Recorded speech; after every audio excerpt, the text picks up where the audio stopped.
નમો લોહે સૌહરિહંતાણમ નમો લોહે સૌહિદાણમ નમો લોહે સૌઆયર્યાણમ નમો લોહે સૌજ્યાયાણમ નમો લોહે સૌત્રિકાવતી શ્રાવણમ ઓમકારમેન્દુ સંયુક્ત નિત્યમ જયંતી યોગિના કામદમોક્ષદો તે ઓંકારાય નમો નમઃ મંગળમ ભગવાન મંગળમ ગૌતમોની મંગળમ કુંકુંદારી વિજેન્દ્રમો સુમંગળમ નમઃ સારાય સ્વાનુભૂત્યા ચકાસ્તે સ્વભાવાય ભવાય સર્વાય વિભાવ નિદાતા. સ્વામી કાર્તિકેય અનુપ્રેક્ષા ચરણાનુયોગનો ગ્રંથ, અદ્ભુત ગ્રંથ. દ્રવ્યાનુયોગની કેટલી બધી વાતો, સૂક્ષ્મ વાતો એની અંદર વિસ્તાર કરવામાં આવ્યો. એવું આ સ્વામી કાર્તિકેય અનુપ્રેક્ષા ગ્રંથ અને એની સુખચંદ્રાચાર્ય ભગવાનની ટીકા અને પંડિત જયચંદજી છાબડાના ભાવાર્થ ટીકા સહિત આપણે સ્વાધ્યાય કરી રહ્યા છીએ. અને સ્વામી કાર્તિકેય અનુપ્રેક્ષાના સ્વાધ્યાયમાં પૂજ્ય ગુરુદેવ કાંજી સ્વામીના પ્રવચન દ્વારા આપણને ઘણું અધ્યાત્મ અને પ્રયોજનભૂત વાત સમજમાં આવે છે. સ્વામી કાર્તિકેય અનુપ્રેક્ષાના સ્વાધ્યાયમાં આપણે ગાથા 479 સુધી સ્વાધ્યાય કર્યો છે. 479 ગાથા ઉપર પૂજ્ય ગુરુદેવ કાંજી સ્વામીએ ઘણો વિસ્તાર કર્યો અને ખૂબ ન્યાય સમજાવ્યા. અને જે ન્યાય સમજતા ભેદ જ્ઞાન થાય એવી બધી વાત આવી. એમાં વધારે મનોમંથન કરતા જગત આખું મારાથી કેવી રીતે જુદું છે એ વાત સમજપૂર્વક નિર્ણય થઈ જાય, એ વાત સમજાય અને એવો નિર્ણય થઈ જાય. અને એમાં ગાથામાં તો એટલી વાત હતી કે જે જ્ઞાની પુરુષ ધર્મમાં એકાગ્ર ચિત્ત થઈ વર્તે, પાંચે ઇન્દ્રિયોના વિષયોને ન વેદે, ન અનુભવે તથા વૈરાગ્યમય હોય તે જ્ઞાનીને ધર્મ ધ્યાન હોય છે. અને એની ઉપર પૂજ્ય ગુરુદેવે એટલો વિસ્તાર કર્યો. હવે આજે આગળ લઈએ છીએ ગાથા 480.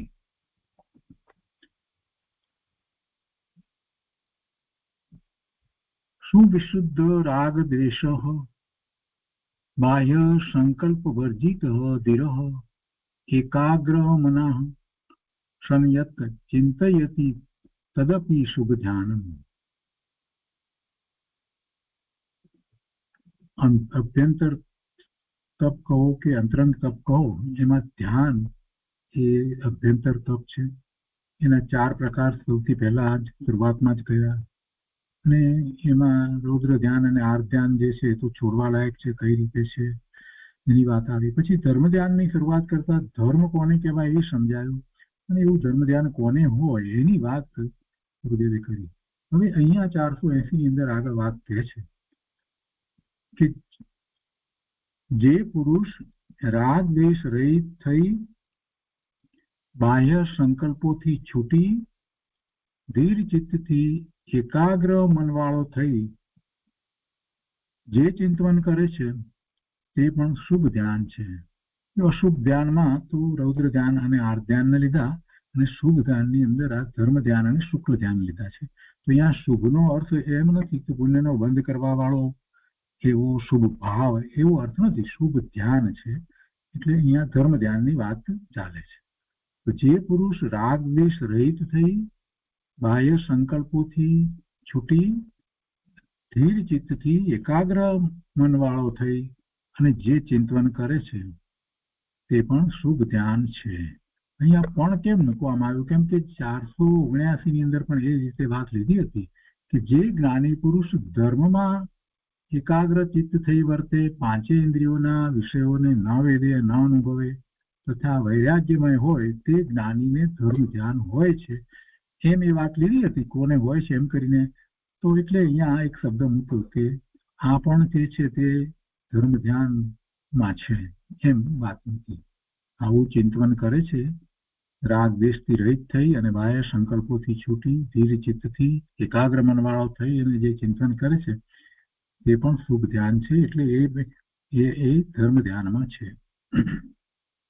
ભાવાર્થમાં પંડિતજી કહે છે કે જે રાગ દ્વેષમય પર વસ્તુ સંબંધી સંકલ્પ છોડી રાગ દ્વેષમય પર વસ્તુ સંબંધી સંકલ્પ છોડી પર વસ્તુને કારણે જીવને રાગ દ્વેષ થાય છે ને, એટલે પંડિતજી એમ લીધું કે જે કંઈ સ્વ સિવાય બીજું બધું પર જે છે એ રાગ દ્વેષમય છે.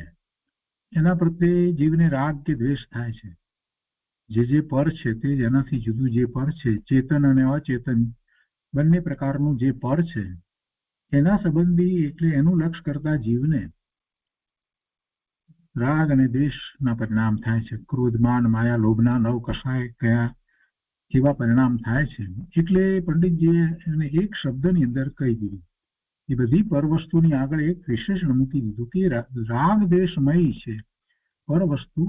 હવે વાસ્તવમાં એ પર વસ્તુ જે છે એ નિશ્ચયથી કાંઈ રાગ દ્વેષમય નથી, પરંતુ જીવોને રાગ દ્વેષનું કારણ એ પર પદાર્થો છે, પર વસ્તુ છે.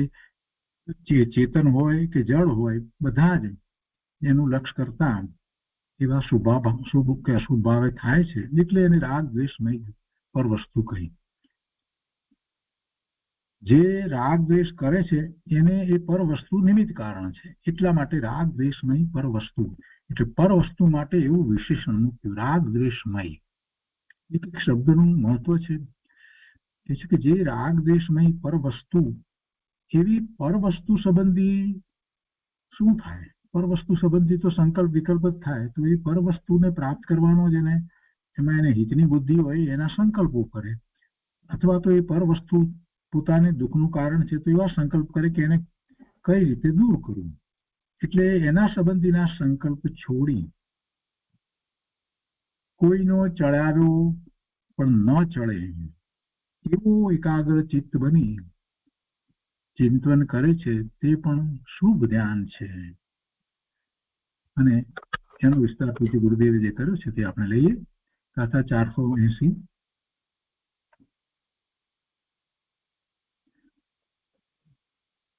સ્વામી કાર્તિકે અનુપ્રેક્ષા પ્રવચન પુસ્તક ભાગ બીજો, પાના નંબર 371.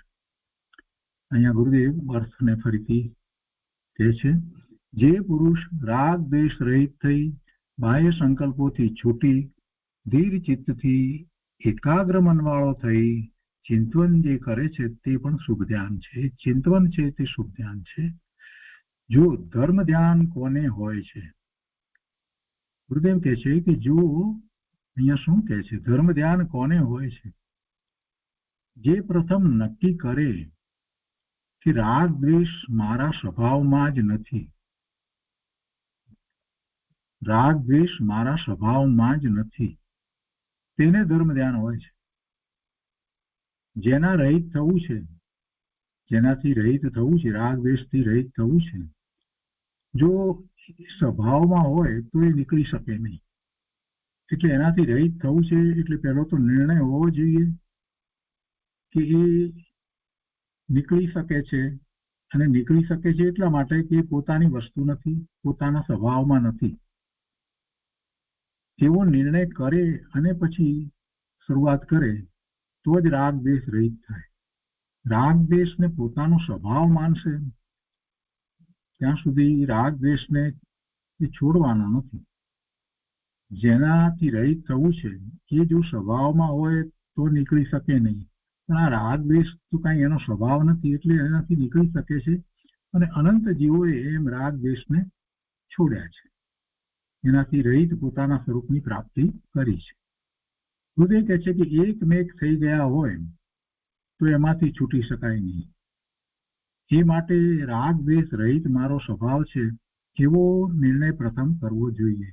એટલે કે એની સાથે હું એકમેક નથી થયો. એ રાગ દ્વેષ દરેક સમય સમય બદલાય છે.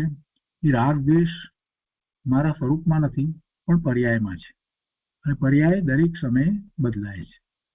એવો એને નિર્ણય કરવો જોઈએ. અને એવો નિર્ણય કરી અને અનંતા જીવો પૂર્ણ પદને પામ્યા છે. એની પાસે શ્રવણ કરે પણ રાગ દ્વેષ અને અજ્ઞાન સહિત હોય એવા કુદેવાદી નિમિત્ત હોય નહીં. જેમણે એવો નિર્ણય કર્યો અને પરમ પદની પ્રાપ્તિ કરી છે એવા મહાજ્ઞાની થયા છે. એમના દ્વારા જ ધર્મ થાય. એમની પાસેથી શ્રવણ કરે, એમની વાણીને સાંભળે, સમજે, સ્વીકારે તો રાગ દ્વેષ રહિત થવાનો અવકાશ છે. એ સિવાય અજ્ઞાન સહિત હોય એવા કુદેવ આદિ એટલે કુદેવ, કુગુરુ, કુશાસ્ત્ર એને રાગ દ્વેષ રહિત થવામાં નિમિત્ત હોય નહીં. જે વક્તા પોતે ધર્મ સમજ્યો હોય નહીં તે બીજાને નિમિત્ત થઈ શકે નહીં. પુરુષ પ્રમાણે વચન પ્રમાણ હોય છે.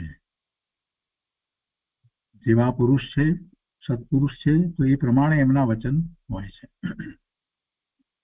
માટે સર્વજ્ઞ સિવાય બીજાની પાસે સાંભળવા જતા ગુણ ગ્રહણ થતો નથી. કોઈ કે જેનામાં ગુણ નથી તેનામાંથી ગુણ ગ્રહણ કરવાનું હોય એમ બને નહીં. કોઈ જેનામાં ગુણ નથી એમાંથી ગુણ ગ્રહણ કરે, કોઈએ કર્યા છે એવું ભૂતકાળમાં બન્યું નથી, વર્તમાનમાં બનતું નથી ને ભવિષ્યમાં પણ બને નહીં. 3 કાળમાં એમ બને નહીં. કોઈ એવી રીતે જેનામાં ગુણ નથી એમાંથી ગુણ ગ્રહણ કરે એવું હોતું નથી. એટલે ગુરુદેવ અહીંયા કહે છે કે સર્વજ્ઞ સિવાય બીજાની પાસે સાંભળવા જતા ગુણ ગ્રહણ થતો નથી. કેમ કે કારણ કે જેનામાં ગુણ નથી તેનામાંથી ગુણ ગ્રહણ કરવાનું રહેતું નથી. ત્યાં જ ગુણ નથી તો પછી ગુણ ક્યાંથી ગ્રહણ થાય? કુવામાં હોય નહીં તો પછી અવાડામાં આવે ક્યાંથી? અહીંયા કહે છે કે જેને ધર્મ ધ્યાન કરવું હોય તેને પ્રથમ જ્ઞાની પાસેથી ધર્મની વાત સાંભળવી જોઈએ. જેને ધર્મ ધ્યાન કરવું હોય તેને પ્રથમ જ્ઞાની પાસેથી ધર્મની વાત સાંભળવી જોઈએ.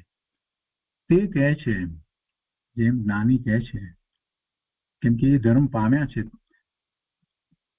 તો એ રીતે એની પાસેથી ધર્મની વાત પહેલા સાંભળવી જોઈએ. કોઈ મતિ કલ્પનાએ જે કંઈ વિસ્તાર કરે, સારા વક્તા હોય, સારી રીતે સમજાવતા હોય અને પોતાની બુદ્ધિ પ્રમાણે જે કંઈ ધર્મનો વિસ્તાર કરે, એમ વસ્તુ સ્વરૂપ ધર્મને જાણવા માટે નથી. એમ ધર્મને સમજી શકાતું નથી.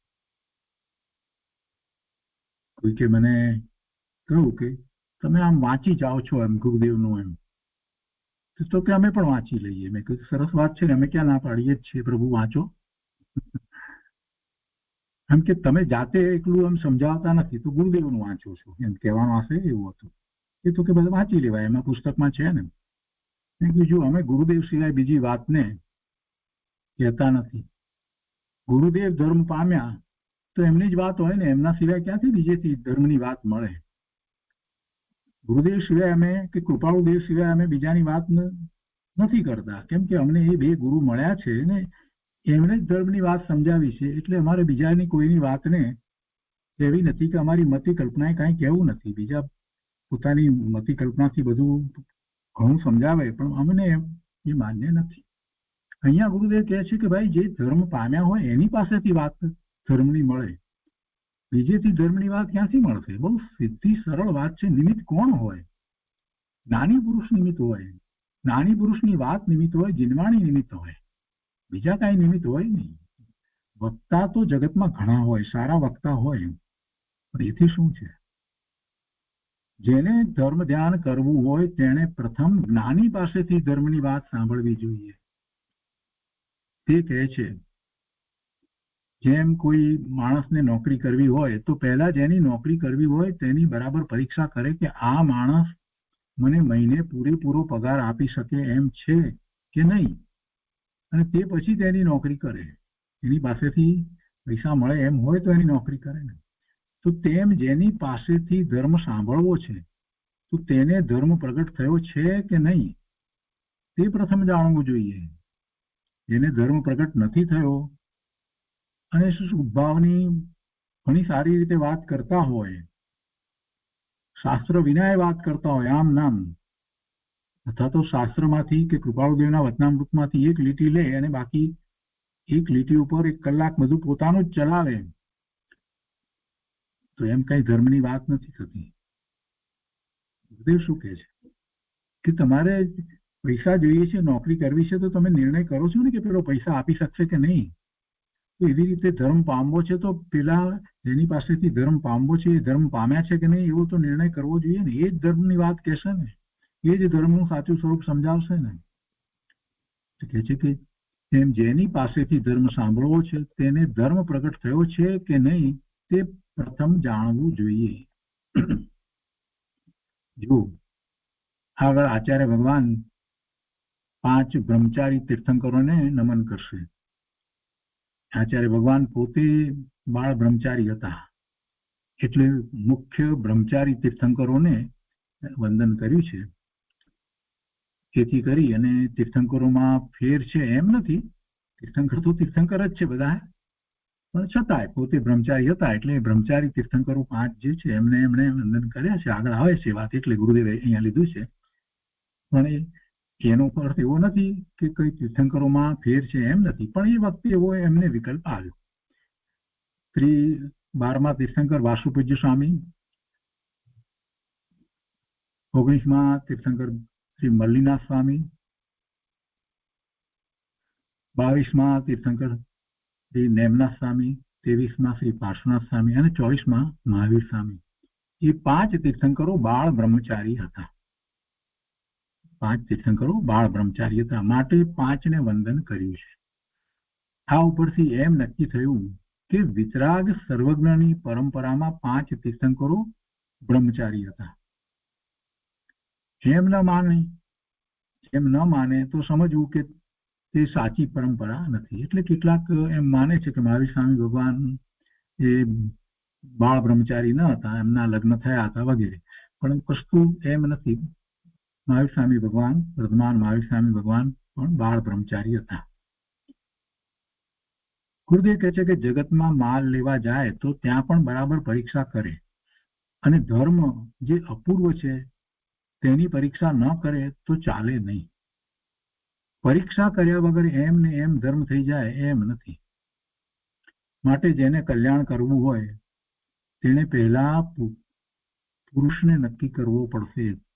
કોણ છે એવા ધર્મી પુરુષ એ નક્કી કરવું પડશે. રેંગી ફેંગીના આ કામ નથી.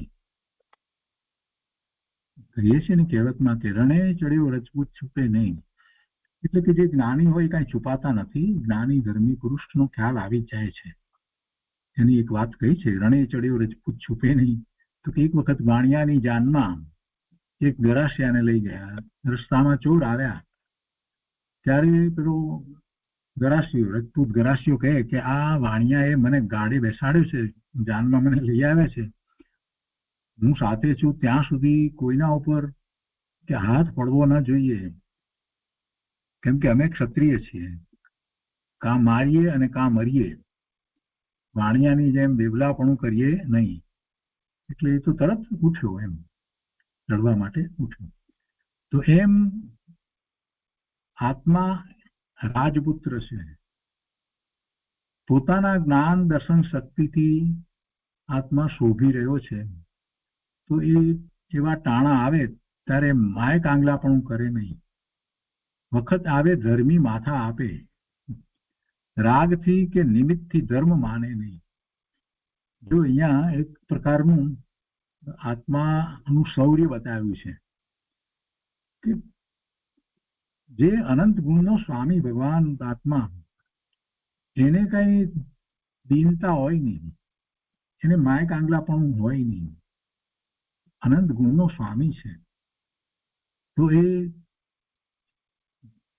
ધર્મનો વખત આવે ત્યારે પાછો ન પડે. રાગથી કે નિમિત્તથી ધર્મ માને નહીં. શુભ ભાવથી એ ધર્મ માની અને છેતરાઈ જાય નહીં. કુદેવાદી ને વંદન કરે નહીં.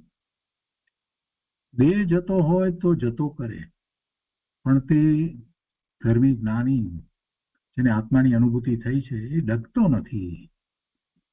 એ જ્ઞાની ડગતા નથી. કેમ કે આત્મા કઈ વાણીઓ નથી, આત્માને શરીર નથી. તો શરીરનું નામ આપ્યું કે આત્મા કેમ હોય. વેદજ્ઞાનની વાત પણ સાથે ને સાથે ગુરુદેવે લીધી છે. આત્મા એ વાણીઓ નથી ને બ્રાહ્મણ પણ નથી. શરીરને જે નામ આપ્યું એ પણ આત્માનું નામ નથી, એ શરીરનું નામ છે. શરીર કાયમ રહેતું નથી, તો એ નામ પણ ક્યાંથી કાયમ રહેવાનું છે? હજી કેટલાય લોકોને એ નામ રાખવા માટે એની ચિંતા હોય છે.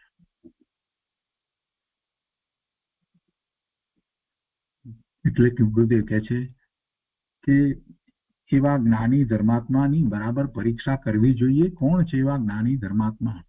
અને એમના દ્વારા ધર્મની પ્રાપ્તિ થાય. કોઈ કહે કે આપણે પરીક્ષા કરવાનું શું કામ છે, જે હોય તે માની લો, પણ એવી રીતે ચાલે નહીં. ધર્મ અપૂર્વ ચીજ છે, પૂર્વે પ્રાપ્ત નથી થયો. આ સાચો ધર્મ અનંતકાળમાં આપણને પહેલા પૂર્વે ક્યાંક કોઈક વખત સાંભળવામાં આવ્યો, પણ પ્રાપ્ત નથી થયો. પ્રાપ્ત કેમ ન થયો? પુરુષાર્થ એવો ન કર્યો એટલે. તો જ્યારે એવો વખત આવ્યો છે, હવે એવો પુરુષાર્થ કરવાનો વખત આવ્યો છે, તો એ ધર્મ અપૂર્વ ચીજ છે, તો એ ગમે તે એની પાસેથી પ્રાપ્ત કરીએ તો લાભ થાય નહીં, તો ફરી પાછા આપણે ભવના ભ્રમણમાં જ ભટકીએ. માટે ધર્મ જેવી ચીજને માટે કોઈ પણ પ્રકારે બાંધછોડ હોય નહીં. ગમે તેની પાસેથી ધર્મ પામીએ એમ બને નહીં. એટલે કે છે કે પરીક્ષા કરવી જોઈએ. એવી રીતે પરીક્ષા કરવી, પેલાને પ્રશ્ન પૂછવા ના, એના વચનોને સાંભળતા આપણને ખ્યાલ આવવો જોઈએ, અને એ ખ્યાલ મેળવવા માટે આપણે શાસ્ત્રનો અભ્યાસ કરવો જોઈએ. આપણી એટલી યોગ્યતા હોવી જોઈએ કે જેથી કરી અને સામી વ્યક્તિ જે વાત કરે છે જીનવાણી છે કે શુભભાવની મતિ કલ્પનાએ કરેલી વાત છે એનો ખ્યાલ આવે. આપણે એટલો શાસ્ત્ર વગેરેનો અભ્યાસ કરીને એટલી સમજ આવવી જોઈએ કે આ માત્ર શુભભાવનું ધર્મનું પુસ્તક છે કે શાસ્ત્ર છે, એટલી તો આપણને સમજ પડવી જોઈએ. લખનાર કોણ છે, કેવા છે, એની વાતમાં વિરોધાભાસ છે કે નથી? કેમ કે જીનવાણીમાં વિરોધાભાસ ન હોય. જીનવાણી તો અનેકાંતમય છે, સ્યાદવાદ મુદ્રિત વાણી છે. એમાં વસ્તુ સ્વરૂપને જેમ છે તેમ સમજાવવામાં આવ્યું છે અનેક અપેક્ષા દ્વારા. તો એવી પૂર્વાપર વિરોધ ન થાય એવી વાણી હોય એ જીનવાણી હોય. અને એવી જીનવાણી જેમની પાસેથી આપણને પ્રાપ્ત થાય એ સાચા ગુરુ હોય, એ ધર્માત્મા હોય. એટલે ધર્મ જે અપૂર્વ ચીજ છે એને પ્રાપ્ત કરવા માટે ગમે તેવા શાસ્ત્ર કે ગમે તે ગુરુ પાસે જઈએ તો વાત બને નહીં. ધર્મ અપૂર્વ ચીજ છે. ધર્મની પર્યાય કેવી હોય, તેમાં નિમિત્ત કેવું હોય, તે પહેલા જાણવું જોઈએ. નિમિત્ત પણ એવું જ હોય, ધર્મનું નિમિત્ત ધર્મ જ હોય, ધર્મી પુરુષ જ હોય, જ્ઞાની પુરુષ જ હોય, બીજા હોઈ શકે નહીં. અનેક પ્રકારે લોકો મતિ કલ્પનાએ વાત કરે અને પોતે કંઈક વાત કરી હોય તો પછી એ વાતને છોડવી નથી, એટલે ખોટા જસ્ટિફિકેશનો પણ આપે. એટલે વાતોમાં સામાન્ય લોકોને એમ લાગે કે હા બરાબર છે, એ રીતે આ વાત બરાબર છે. એક દાખલો આપું, હમણાં જ વાત આપણે થઈ હતી, એટલે એવી વાત આવી હતી ને કે પ્રતિમાના મંદિરમાં ભગવાનના દર્શન કરવા માટે જવાનો વિચાર આવે તો એક ઉપવાસનું ફળ ને નીકળે તો 2 ઉપવાસનું ફળ ને પછી ધજા જુએ તો 3 ઉપવાસનું ફળ અંદર દાખલ થાય તો એ બધી જે વાત હતી ને, પછી એને માટે કે ભાઈ આવું કેવી રીતે, એમ કે દર્શન કરે અને પછી અને ફૂલ પૂજા કરે અને ફૂલ સહિત પૂજા કરે તો પછી કંઈક 8 ઉપવાસનું ફળ કે આવી બધી વાત હતી. તો કે આવું કેવી રીતે, એ પ્રશ્ન કર્યો તો એનો ઉપદેશકે એવો ઉત્તર આપ્યો કે એ તો કે જે અજ્ઞાની જીવ છે ને એને એવી રુચિ થાય ને એ માટે. હવે જો આમાં ફક્ત આ ખોટી વાત જે છે એનો બચાવ કરવા માટે થઈને એમણે એમ કહ્યું કે અજ્ઞાની જીવને રુચિ થાય એ માટે એને કહેવામાં આવ્યું. એટલે સામાન્ય રીતે બધાને બેસી જાય કે હા બરાબર છે, અજ્ઞાની જીવને દર્શન કરવા જવાની રુચિ થાય. પણ જરાક બીજો વિચાર કરીએ કે અજ્ઞાની જીવને ખબર છે કે ઉપવાસનું ફળ શું છે? અજ્ઞાની જીવને ખબર છે કે ઉપવાસનું ફળ શું છે? તો પેલા 6 ઉપવાસનું ફળ કે 8 ઉપવાસનું ફળ એ પૂજા કરે જો એનાથી થતું હોય તો પહેલા તો એને ખબર હોવી જોઈએ ને, તો એ અજ્ઞાની શેનો કહેવાય? જેને ઉપવાસના ફળની ખબર હોય. એટલે એક તો એ વિરોધ આવે. બીજી વાત એમ વિચાર કરીએ કે એક પૂજા કરતા ને બરાબર તમે 8 ઉપવાસનું ફળ કહો તો કોઈ પણ માણસ ઉપવાસ શું કરા કરે? એક પૂજા કરે અને અઠવાડિયા સુધી નિરાત રાખે તો 8 દિવસના ઉપવાસનું ફળ તો એને મળી ગયું. એક દર્શન કરવા જાય, ફૂલ સહિત પૂજા જ કરે ને, પછી 8 ઉપવાસનું ફળ મળતું હોય તો શું કરા એ પછી ઉપવાસ કરે જ, તેવા તપની જરૂર જ રહેતી નથી. તો એનો અર્થ એ થયો કે જે પૂજા ફૂલથી કરે એ ઉપવાસ કરતા વિશેષ. અને બંનેનું પ્રયોજન જ જુદું છે. પૂજાનું પ્રયોજન જુદું છે. પૂજા શા માટે કરે છે જીવ એની પણ ખબર નથી, એટલે બીજો વિરોધાભાસ આવો આવે. એટલે આવી વાત જયારે આવે છે, માત્ર પેલું લખાઈ ગયું છે એનું જસ્ટિફિકેશન આપવા માટે આવી વાત કરે, એમાં વિરોધાભાસ આવે. એટલે આ સમજ હોવી જોઈએ કે આ ધર્મના પુસ્તક કહેવાય કે ન કહેવાય. એટલે આવા તો શુભભાવના કેટલાય અત્યારે હજારો પુસ્તકો આપણને મળે અને બધા જાત જાતની નાની નાની વાતો લખ્યા કરે અને મોકલ્યા કરે છે વોટ્સઅપની અંદર. બધી વાત ધર્મની વાત નથી હોતી, એની પરીક્ષા કરવાનું શીખવું જોઈએ. બધી વાતને ધર્મની વાત ન માનવી જોઈએ, એ શીખવાની જરૂર છે. આટલા સ્વાધ્યાય પછી એ જો આપણે ન શીખીએ ને આપણે પણ પછી કોઈકે ફોરવર્ડ કરેલા વોટ્સઅપના એવા શુભભાવની કંઈક વાત હોય ઠેકાણા વગરની અને એને આપણે પણ ફોરવર્ડ કર્યા કરીએ, એ ઠીક નહીં. શાસ્ત્રમાં જે વાત કહેવામાં આવી છે, સાચા શાસ્ત્ર જેના રચયિતા જે છે એ મહાજ્ઞાની હતા, 7મા 6ઠા ગુંઠાને ઝૂલતા મુનિ હતા. એમના જે શાસ્ત્ર છે એમાં જીનવાણી છે. એટલે એમ પરીક્ષા કરી અને એનો અભ્યાસ કરવામાં આવે. બાકી તો કેટલાય લોકો કહે છે કે અમે ધર્મનું બધું વાંચીએ છીએ પણ શું વાંચે છે, કઈ ચોપડી વાંચે છે ખબર નહીં. કોઈ શાસ્ત્રનો અભ્યાસ નથી હોતો ને છતાં બધા માને છે. આજે એ ચાલી રહ્યું છે. અને ગુરુદેવ અત્યારે આપણને એ કહે છે કે ભાઈ તમે ગમે તેને ધર્મ માનીને ગમે તેની પાસેથી એમ માની લો કે ધર્મ પ્રાપ્ત કરશો, એમ નહીં બને. આ બહુ મહત્વની વાત છે.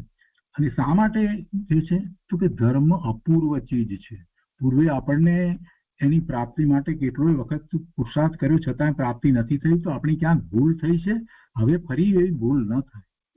ધર્મના કહેનારાઓ અને ધર્મના શાસ્ત્રો એને આપણે સમજવા જોઈએ, અને જ્યારે એ સમજવા હોય તો આપણે પણ એટલો અભ્યાસ કરીએ તો એ આપણને સમજાય. નહીં તો બધું સરખું જ લાગશે કે આ ધર્મના પુસ્તક છે ને આ ધર્મના કહેનારા છે, એમ જ લાગશે.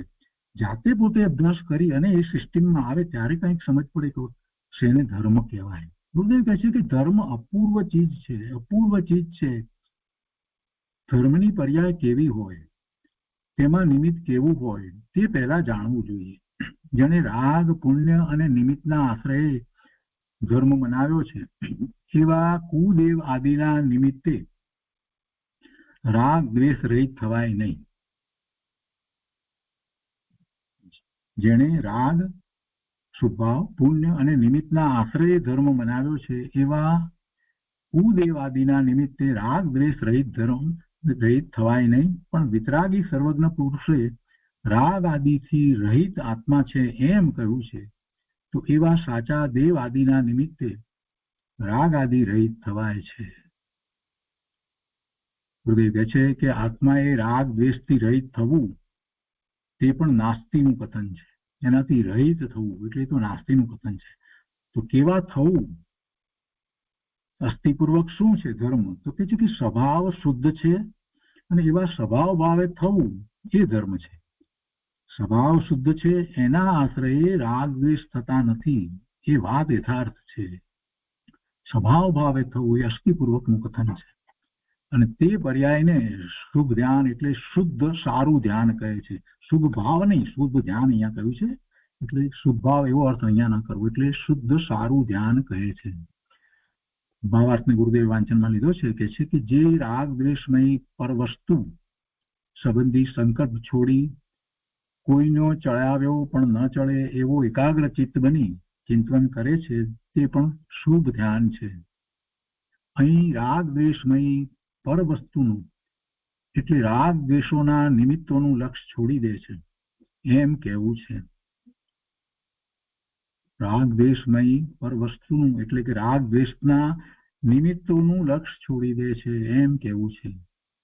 સ્વભાવમાં એકાગ્ર થતા પરનું લક્ષ છૂટી જાય છે અને તે શુભ ધ્યાન છે, એટલે કે ધર્મ ધ્યાન છે.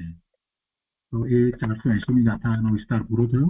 હવે એના પછીની ગાથા છે એવી જ ગાથા છે 481મી ગાથા. સંસ્કૃતમાં આ રીતે છે. સ્વસ્વરૂપ સમુદ્ભાસ નષ્ટ મમત્વ જીતેન્દ્રિય સન આત્માનમ ચિંતયન શુભ ધ્યાન રત ભવેત સાધુ. એના અર્થમાં કહે છે કે જે સાધુ પોતાના સ્વ સ્વરૂપનો સમુદ્ભાસ એટલે જેને પ્રગટતા થઈ છે, જેને એવો થયો થકો, પર દ્રવ્યમાં નષ્ટ થયું છે મમત્વ, જેને એવો બનીને જીત્યા છે ઇન્દ્રિય વિષય, જેને એવો થઈ એક આત્માનું ચિંતન કરતો થકો પ્રવર્તે છે, તે સાધુ શુભ ધ્યાનમાં લીન હોય છે. સાધુની વાત કરી છે. કેવા સાધુ? પોતાના સ્વરૂપનો સમુદ્ભાસ એટલે કે પોતાના સ્વરૂપની પ્રગટતા થઈ છે, પોતાના સ્વરૂપની અનુભૂતિ થઈ છે, પ્રગટપણે એને અનુભવ્યું છે, સ્વરૂપની પ્રગટતા થઈ છે, એવા થયા છે એ સાધુ. અને વળી એમનું મમત્વ પરદ્રવ્યમાં નષ્ટ થયું છે, એટલે પરદ્રવ્યને વિશે કોઈ મમત્વ નથી, પરદ્રવ્યમાં નષ્ટ થયું છે મમત્વ. એવા થઈને વળી એમણે ઇન્દ્રિય વિષયો જીત્યા છે, એવા થઈને એક આત્માનું ચિંતન કરે છે, તો એ સાધુ શુભ ધ્યાનમાં લીન હોય છે. કોને ધ્યાન હોય છે એ વાત કરી અને 3 ગાથાઓ કહી દીધી. કોને ધ્યાન હોય છે તો એમાં જેને ધ્યાન હોય છે એની માત્ર પાત્રતા નથી બતાવી, પણ કેવી રીતે ધ્યાન હોય છે એની વિધિ પણ સાથે બતાવી દીધી 3 ગાથાની અંદર. 479, 480 ને 481 ત્રણેયની અંદર આ વાત આવી ગઈ. ધ્યાન કરનાર કેવા છે અને ધ્યાન કેવી રીતે કરી રહ્યા છે, કોને આવું સાચું ધ્યાન થાય છે એ વાત કરી દીધી. ભાવાર્થમાં કહે છે કે જેને પોતાના સ્વ સ્વરૂપનો પ્રતિભાસ થયો હોય, જે પરદ્રવ્યમાં મમત્વ ન કરતો હોય અને ઇન્દ્રિયોને વશ કરે, ઇન્દ્રિયોને જીતી લે, એટલે કે ઇન્દ્રિયના વિષયો જે છે એ વિષયો જેને છૂટી ગયા હોય, વિષયોમાં સુખની બુદ્ધિ એને રહી ન હોય, એટલો વૈરાગ્ય હોય, એ પ્રમાણે જે આત્માનું ચિંતન કરે તે સાધુ શુભ ધ્યાનમાં લીન હોય છે. બીજાને શુભ ધ્યાન હોતું નથી. તો એ ગાથા 481 છે. એની ઉપર પૂજ્ય ગુરુદેવે જે વિસ્તાર કર્યો છે તે આપણે લઈએ. એના અર્થમાં ગુરુદેવ ફરીથી કહે છે કે જે સાધુને પોતાના સ્વરૂપનો સમુદ્ભાસ એટલે પ્રગટતા થઈ છે, એવા સાધુને પરદ્રવ્યમાં મમત્વ રહેતું નથી. આત્માની સાથે એકરૂપતા થયા પછીથી જે આનંદ શાંતિની અનુભૂતિ થાય ત્યાર પછીથી પરદ્રવ્યમાં મમત્વ રહેતું નથી, પરદ્રવ્યમાં સુખની બુદ્ધિ રહેતી નથી. અને તે પુરુષે 5 ઇન્દ્રિયોના વિષયોને જીતી લીધા છે. પછી બાહ્ય વિષયો 5 ઇન્દ્રિયમાંથી કોઈ પણ ઇન્દ્રિયનો વિષય હોય એ એને સુખનું કારણ થતું નથી, એટલે એમાં એ રોકાઈ રહેતા નથી. કર્મના ઉદયો એવા આવે, ઇન્દ્રિયના વિષયો જે છે એ સમીપમાં હોય છતાં પણ એના પ્રત્યે ઉદાસીનતા હોય છે. એ વિષયોમાં દેખાય પણ વાસ્તવમાં એમને વિષયોમાં સુખની બુદ્ધિ ઉડી ગઈ છે, કેમ કે સાચા સુખનો અનુભવ થયો છે. પોતાના સ્વરૂપનો સમુદ્ભાસ શબ્દ મૂક્યો છે એટલે પ્રગટતા થઈ છે. તો એવા સાધુને પરદ્રવ્યમાં મમત્વ રહેતું નથી અને તે પુરુષે 5 ઇન્દ્રિયના વિષયોને જીતી લીધા છે અને એક આત્માનું જ ચિંતન કરતો થકો પ્રવર્તે છે, તે શુભ ધ્યાનમાં લીન હોય છે. આગળ કહે છે જેને ચિદાનંદ આત્માની ખ્યાતિ થઈ છે, ગુરુદેવે શબ્દ મૂક્યો છે ખ્યાતિ, પ્રગટતા થઈ છે, ખ્યાતિ થઈ છે, તેને પુણ્ય પાપ અને પરની ખ્યાતિનો નાશ હોય છે. તે ધર્મ ધ્યાન છે. આત્મામાં જે શક્તિ પડેલી છે તેની રુચિ જ્ઞાન અને રમણતા કરી અને પ્રગટ રૂપે કરે છે તે સાધુ છે. અને પરદ્રવ્યમાંથી સુખ બુદ્ધિ અંતરથી ટળી ગઈ છે તેને શુભ ધ્યાન હોય છે. શુભ ભાવની વાત નથી, શુભ ધ્યાનની વાત છે. ધર્મ ધ્યાન અને શુક્લ ધ્યાન એ બંને શુભ ધ્યાન છે. અહીંયા અત્યારે ધર્મ ધ્યાનની વાત ચાલી રહી છે.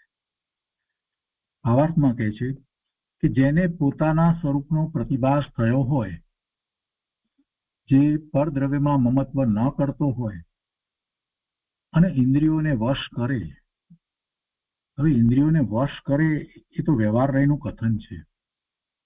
વાસ્તવમાં કઈ ઇન્દ્રિયોને વશ કરવા પણ એને હોતું જ નથી.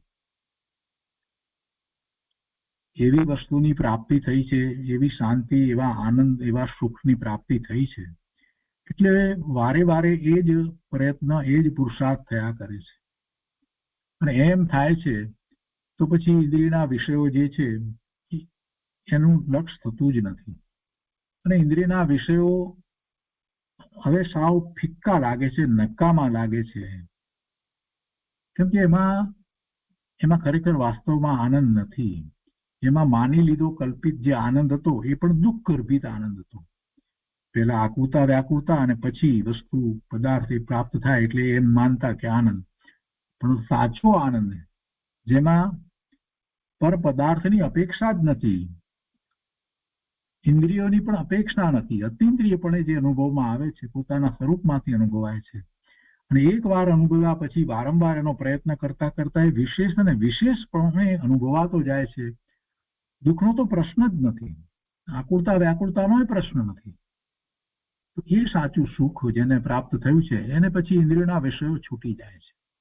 એટલે એ ઇન્દ્રિયોને વશ કરે છે, એને જીતેન્દ્રિયપણું હોય છે. કે છે કે એ પ્રમાણે જે આત્માનું ચિંતન કરે તે સાધુ શુભ ધ્યાનમાં લીન હોય છે. બીજાને શુભ ધ્યાન હોતું નથી. ગુરુદેવ કહે છે જેને ધ્યાન રૂપી તપની ખબર નથી, ધ્યાન તો તપ છે ને, જેને ધ્યાન રૂપી તપની ખબર નથી તે તો બહારમાં તપસ્યા કરી અને ધર્મ માને અને વરઘોડા કાઢે, પણ હજુ કુદેવ આદિની શ્રદ્ધા જેને છૂટી નથી તેને ધર્મ ધ્યાન થતું નથી. અનેક પ્રકારના દેવીઓને દેવોને માનતો હોય એને ધર્મની સાચી શ્રદ્ધા ક્યાંથી હોય? આરાધ્ય દેવ આપ્ત પુરુષ તીર્થંકર ભગવાન કેવળી પરમાત્મા, સિદ્ધ પરમાત્મા એ દેવ છે. એ સિવાય બીજા કોઈ દેવ હોય નહીં. છતાંય હજી કેટલાય લોકોને એવી બધી બીજાઓની બીજા દેવ દેવતાઓની જે શ્રદ્ધા હોય ને એની પૂજા ને એ બધું કરતા હોય, એમાં એને નિદાન હોય કે આ રીતે કરીએ એટલે આ દેવી કે આ દેવ પ્રસન્ન થશે અને મને આમ લાભ થશે. હવે એને ધર્મ ધ્યાન ક્યાંથી થાય? એની વાત ગુરુદેવ કરી છે કે પણ હજુ કુદેવ આદિની શ્રદ્ધા જેને છૂટી નથી તેને ધર્મ ધ્યાન થતું નથી, પણ તે ગૃહિત મિથ્યા દ્રષ્ટિ છે. એવા જીવને પુણ્ય પાપ રહિત આત્મા છે એ વાત રૂચતી નથી, અને આત્માની જે ધર્મ ક્રિયા છે તે તેના લક્ષમાં આવતી નથી. આત્માની ધર્મ ક્રિયા બહારમાં હોતી નથી. જળની શરીરની ક્રિયામાં ધર્મ માની ને તે અધર્મને સેવે છે. માટે અહીં તો કહે છે કે એવી દ્રષ્ટિ જેને છૂટી ગઈ હોય તેને જ ધર્મ ધ્યાન હોય છે. કૃપાળુદેવે પણ એ વાત કરી છે ને, બાહ્ય ક્રિયામાં રાજતા એને ધર્મ હોતો નથી. જેને સ્વભાવ દ્રષ્ટિ થઈ હોય તેને જ ધર્મ ધ્યાન હોય છે. એમ અસ્થિથી વાત આવે ત્યારે એ સિવાય બીજાને ધર્મ ધ્યાન હોતું નથી. એમ નાસ્તિની વાત પણ તેમાં સમજી લેવી. અસ્થિ નાસ્તિપૂર્વક આખી વાત કરવામાં આવી છે. તો એ 481 ગાથા વિસ્તાર થયો. એ પછી 482 ગાથા છે, એમાં ભાવાર્થમાં ખૂબ વિસ્તાર કરવામાં આવ્યો છે. આપણે એની આજે શરૂઆત કરીએ છીએ. ધર્મ ધ્યાન મુનિ સિવાય શ્રાવકો પણ કેવી રીતે ધર્મ ધ્યાનમાં આગળ વધે એની વાત અહીંયા 482માં જે કરવામાં આવી છે એના ભેદ પાડીને એ આપણે આજે શરૂ કરીએ છીએ. એનો ઘણો વિસ્તાર છે. તો ગાથા 482. વર્જિત સકલ વિકલ્પ આત્મસ્વરૂપે મનઃ નિરુંધન યત ચિંતયતિ સાનંદ તત્ ધર્મમ ઉત્તમમ ધ્યાનમ. એના અર્થમાં કહે છે કે જે બધા અન્ય વિકલ્પોને છોડી આત્મ સ્વરૂપમાં મનને રોકી આનંદ સહિત ચિંતન હોય તે ઉત્તમ ધર્મ ધ્યાન છે. જે બધા અન્ય વિકલ્પોને છોડી આત્મ સ્વરૂપમાં મનને રોકી આનંદ સહિત ચિંતન હોય તે ઉત્તમ ધર્મ ધ્યાન છે. યત ચિંતયતિ સાનંદમ, આનંદ સહિત તત્ ધર્મ ઉત્તમમ ધ્યાનમ, તે ચિંતન એવું આનંદ સહિત ચિંતન હોય તે ઉત્તમ ધર્મ ધ્યાન છે. અને એ આત્મ સ્વરૂપમાં મનને રોકે એટલે એમાં ઉપયોગ લઈ જાય ત્યારે એવું ધ્યાન હોય. અને ભાવાર્થમાં હવે પંડિતજી કહે છે તે સમસ્ત અન્ય વિકલ્પ રહિત આત્મ સ્વરૂપમાં મનને સ્થિર કરવાથી જે આનંદ રૂપ ચિંતન રહે છે તે ઉત્તમ ધર્મ ધ્યાન છે. અહીં સંસ્કૃત ટીકાકારે અન્ય ગ્રંથ અનુસાર ધર્મ ધ્યાનનું વિશેષ કથન કર્યું છે. તેને સંક્ષેપમાં લખીએ છીએ.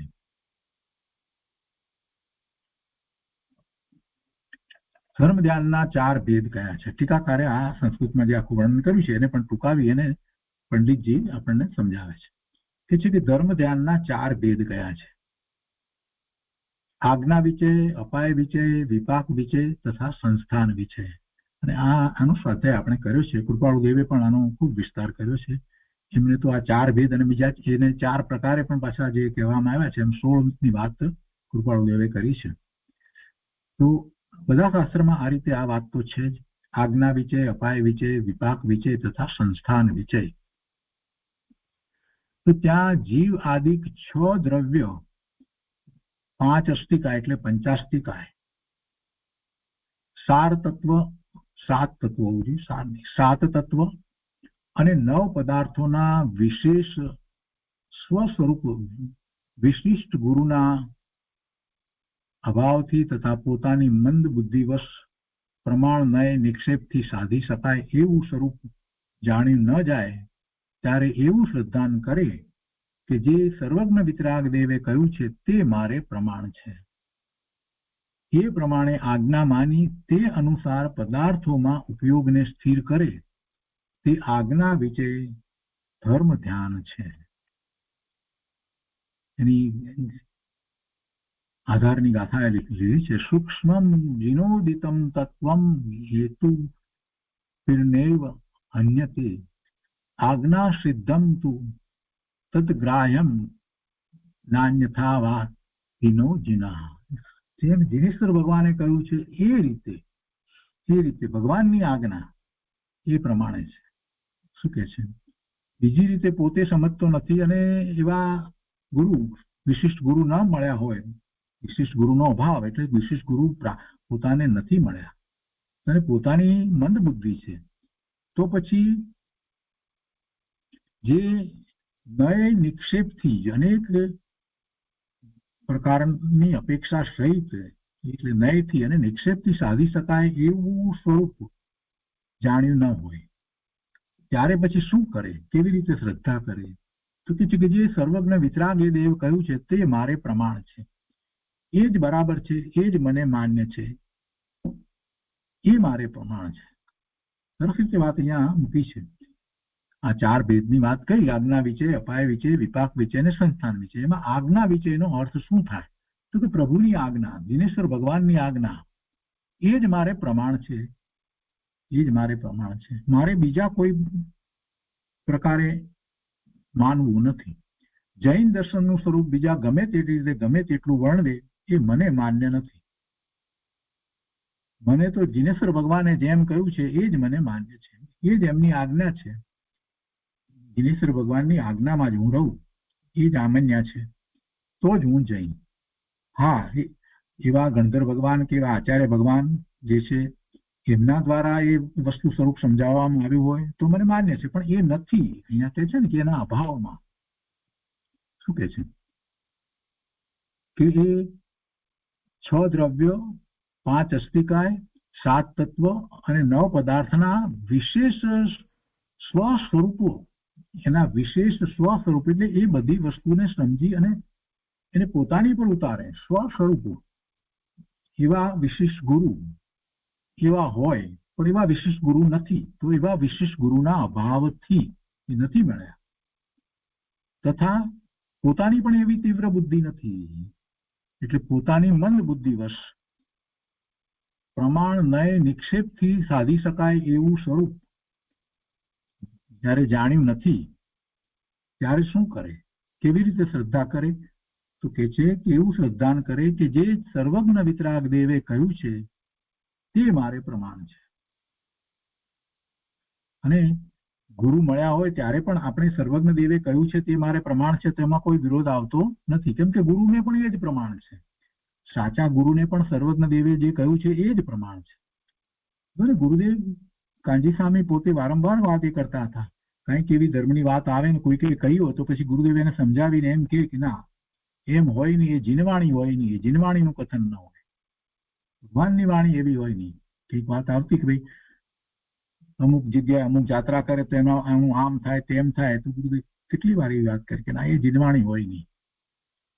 એ બધું વર્તમાનમાં એ બદલાઈ ગયેલી વાત છે.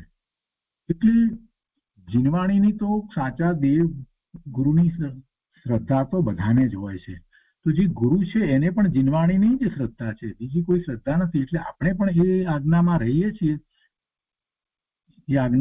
છીએ, તો એક પ્રકારે તો એમ થાય છે કે એમાં સદગુરુની આજ્ઞામાં પણ છીએ. તો કે છે કે જ્યારે એ વસ્તુ સ્વરૂપ સમજાતું નથી ગુરુના અભાવમાં, તો ત્યારે એ સર્વજ્ઞ વિતરાગ દેવે કહ્યું છે તે મારે પ્રમાણ છે, એ પ્રમાણે આજ્ઞા માની તે અનુસાર એ 6 દ્રવ્યના સ્વરૂપને, 5 અસ્તિકાયના સ્વરૂપને, 7 તત્વ અને 9 પદાર્થના સ્વરૂપને પોતાને વિશે જે સ્થાપી અને સમજે છે કે એમાં જે જીવ દ્રવ્યની વાત છે એ ઉપરથી બધી જગ્યાએ એ વાત તો આવે છે ને. 6 દ્રવ્યની અંદર એ જીવ દ્રવ્ય છે, પંચાસ્તિકાની અંદર પણ પોતે છે, 7 તત્વમાં પણ પહેલું તત્વ જીવ છે, 9 પદાર્થમાં પણ એ જ છે. તો એ એની સાથે પોતાનો જે સંબંધ છે જે તે બધો સંબંધ જેમ દિનેશ્વર ભગવાને કહ્યું છે એમ સ્વીકારે છે.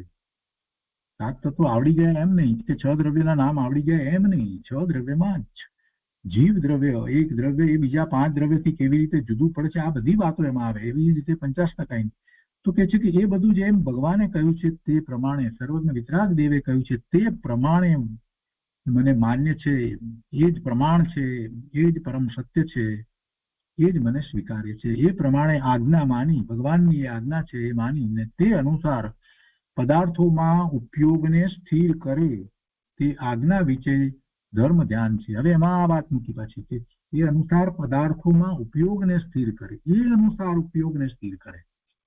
એ અનુસાર ઉપયોગને સ્થિર કરે એટલે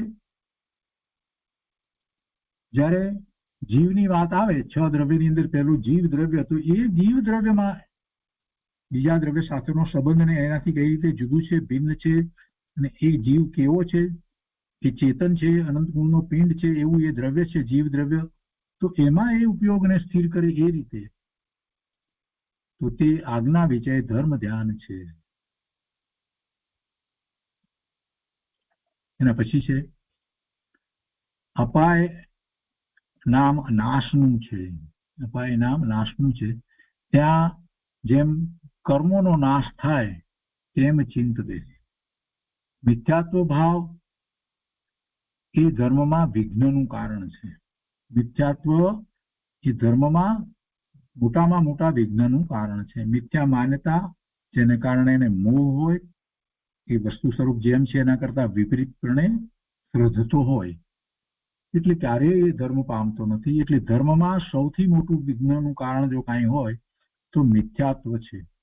તો એની વાત કરતા અહીંયા કહે છે કે મિથ્યાત્વ ભાવ એ ધર્મમાં વિઘ્નનું કારણ છે, તેનું ચિંતન રાખે કે એ તો મિથ્યાત્વને કારણે જ ભવના ભ્રમણ થાય છે, એ જ મોટામાં મોટો અધર્મ છે, એટલે જ ધર્મ પામી શકાતો નથી.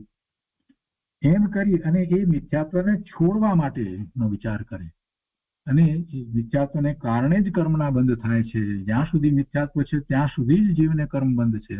મિથ્યાત્વ જતા પછી કર્મના બંધ એવા થતા જ નથી. એને ભવમાં જ કર્મના બંધ થયા હોય તો પણ એનો ક્ષય થઈ શકે છે મિથ્યાત્વ ગયા પછી. એટલે મિથ્યાત્વ ભાવ એ ધર્મમાં વિઘ્નનું કારણ છે. જ્યારે એ એમ ઈચ્છે છે કે પોતે કર્મ રહિત દશાને પ્રાપ્ત કરે, કર્મનો નાશ થાય તેમ ચિંતવે, તો કર્મનો નાશ થાય એમ ચિંતવવું એટલે શું? કે કર્મનો નાશ થઈ જાવ એમ નહીં. એનો અર્થ એમ છે કે જે કર્મ બંધ થઈ રહ્યા છે અને એ સમયે સમયે એ બદલાઈ રહ્યા છે છતાં નવા બંધાઈ રહ્યા છે, આ બધું જે ચાલ્યા કરે છે એનો નાશ થવો, નવા કર્મ બંધ થવા નહીં, બીજરા ઘણી થવી. આનો જયારે એ વિચાર કરે છે તો સૌથી પહેલી વાત એને ખ્યાલમાં આવે છે કે જ્યાં સુધી મિથ્યાત્વ ભાવ છે ત્યાં સુધી એ શક્ય નથી. કે સૌથી પહેલું મિથ્યાત્વ જવું જ જોઈએ, સમ્યક્ત્વની પ્રાપ્તિ. એમ મિથ્યાત્વ ભાવ એ ધર્મમાં વિઘ્નનું કારણ છે. તો એનું એ કર્મના નાશની અપેક્ષા એ રીતે ચિંતન કરે છે કે એ મિથ્યાત્વ જવું જોઈએ, અર્થાત તે પોતાનામાં ન થવા દેવાનું. એવું મિથ્યાત્વ પોતાનામાં ન થવા દેવાનું અને પરને મટવાનું, બીજાને પણ એવું મિથ્યાત્વ થાય એવું ચિંતન રાખે, તે અપાય વિચય છે. એ અપાય વિચય છે. તો આ આજ્ઞા વિચય અને અપાય વિચયની વાત થઈ, અને એના પછી પંડિતજીએ બીજા બાકીની વાત કરી છે, એ સિવાય 10ની પણ વાત કરી છે. તો એ બધું આપણે આવતા સ્વાધ્યાયમાં લઈશું. આજનો સ્વાધ્યાય અહીંયા સુધી રાખીએ છીએ.